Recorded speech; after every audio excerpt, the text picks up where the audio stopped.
Haleluya. Selamat pagi saudara-saudara yang dikasihi oleh Tuhan.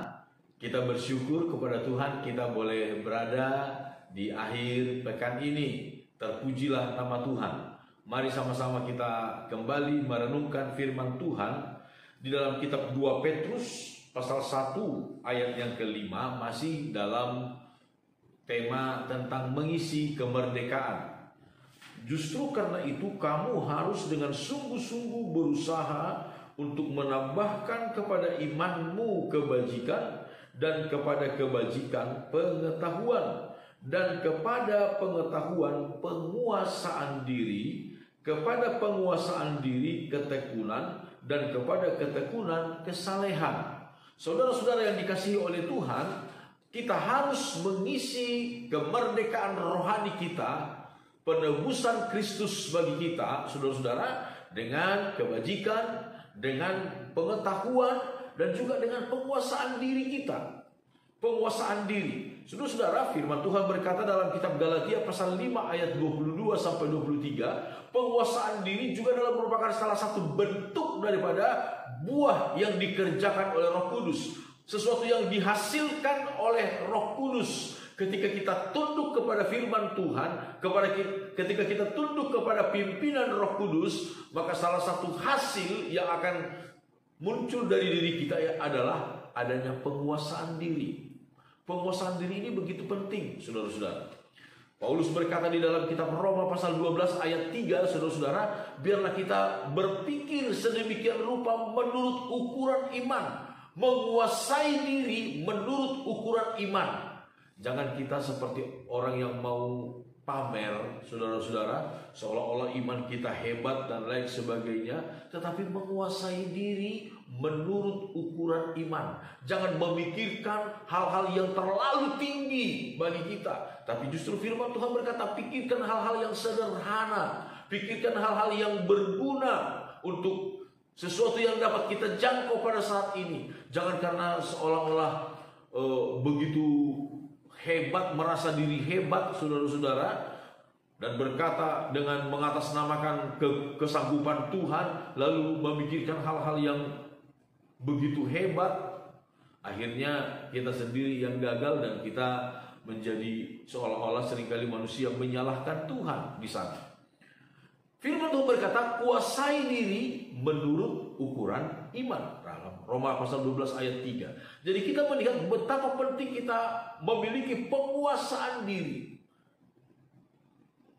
Iman ditambahkan dengan kebajikan. Kebajikan ditambahkan dengan pengetahuan. Pengetahuan harus ditambah dengan penguasaan diri, supaya jangan jadi sombong, saudara. Ketika orang merasa sudah pintar, lebih banyak gelarnya, lebih banyak pengetahuannya dari orang lain, sangat rentan dengan kesombongan, saudara-saudara. Ketika orang merasa sudah semakin banyak harta kekayaannya, dia semakin rekeningnya semakin banyak, saudara-saudara, dan lain sebagainya, emas, perak, perhiasan-perhiasannya semakin banyak, sangat rentan dengan kesombongan. Itu sebabnya dibutuhkan penguasaan diri. Bahkan juga pada waktu orang dalam keadaan tertekan, pada waktu orang dalam keadaan susah, saudara-saudara, banyak orang yang kemudian mencari jalan pintas. Ada yang sampai bunuh diri. Itu sangat berbahaya. Betapa penting kita memiliki penguasaan diri dalam segala situasi, dalam segala kondisi. Apakah dalam keadaan yang senang, atau dalam keadaan yang susah, dalam keadaan yang dipenuhi dengan berkat, atau yang dalam keadaan yang kekurangan berkat sekalipun, perlu memiliki penguasaan diri, supaya kita tidak menjadi berdosa di hadapan Tuhan, supaya kita tidak menjadi salah di hadapan Tuhan. Betapa penting kita memiliki penguasaan diri. Petrus kemudian berkata di dalam pasal 1 Petrus 4 ayat 7, kesudahan segala sesuatu sudah dekat. Karena itu kuasailah dirimu dan jadilah tenang. Kuasailah dirimu dan jadilah tenang. Kuasai diri dalam segala hal. Kuasai diri. Paulus berpesan kepada jemaat di Korintus dalam 1 Korintus pasal yang ke-7, saudara-saudara, ketika Paulus berpesan kepada orang-orang yang tidak menikah di tengah-tengah jemaat di Korintus pada waktu itu, Paulus berpesan, hati-hati. Kalau ada orang yang tidak dapat menguasai diri, lebih baik menikah. Kalau engkau dapat menguasai diri, adalah baik tidak untuk menikah. Pada konteks zaman itu, saudara-saudara, mengingat betapa sulitnya kehidupan, betapa beratnya penderitaan yang dialami oleh gereja pada zaman itu. Paulus berkata, kalau engkau dapat menguasai diri, silahkan, baik tidak menikah. Tetapi jika engkau tidak dapat menguasai diri, silahkan menikah. Karena lebih baik menikah daripada tidak menikah tetapi terbakar dengan hawa nafsu. Jadi betapa penting penguasaan diri. Lalu pasal 9, 1 Korintus pasal 9, kemudian Paulus menggambarkan kehidupan kita yang sedang dalam perlombaan iman, menguasai diri dalam segala hal. Seorang atlet olahraga menguasai diri dalam segala hal. Saudara-saudara yang dikasihi oleh Tuhan, betapa penting kita untuk menguasai diri kita menurut ukuran iman seperti yang diajarkan oleh firman Tuhan. Dalam keadaan senang, kuasai diri, sehingga kita tidak menjadi mabuk dengan kesenangan, sehingga kita tidak menjadi sombong angkuh dengan segala berkat yang Tuhan berikan. Atau mungkin dalam keadaan susah, kuasai diri, sehingga kita tidak menyimpang, kita tidak menjadi berdosa di hadapan Tuhan.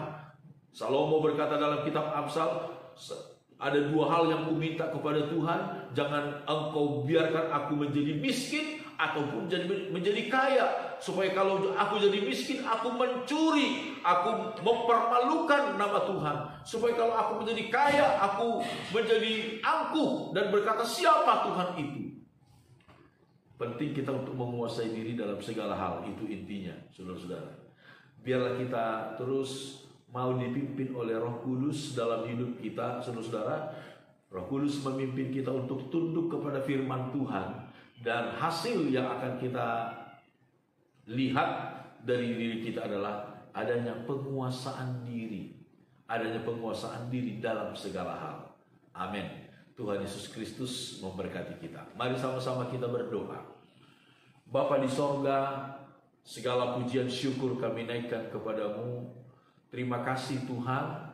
Keberadaan kami sampai saat ini adalah karena kebaikan kemurahan-Mu. Kami boleh ada di akhir pekan ini, terpujilah nama Tuhan. Bapa Sorgawi, kami berdoa dan menyerahkan seluruh hidup kami ke dalam tangan kasih-Mu di sepanjang hari ini. Kemanapun kami pergi, dimanapun kami berada, dalam segala aktivitas pekerjaan yang kami lakukan, Tuhan sertai, Tuhan berkati, Tuhan buat berhasil, sehingga kami boleh mengalami sukacita dan damai sejahtera bersama dengan Tuhan. Terima kasih Bapa yang baik. Berkati kami semua di sepanjang minggu yang akan kami jalani nanti Tuhan. Bahkan besok dalam ibadah kami, biarlah kami boleh beribadah dengan tulus ikhlas, dengan kesetiaan, dengan penuh sukacita kepada Tuhan. Di dalam nama Tuhan Yesus Kristus kami berdoa. Haleluya. Amin. Selamat pagi, Immanuel.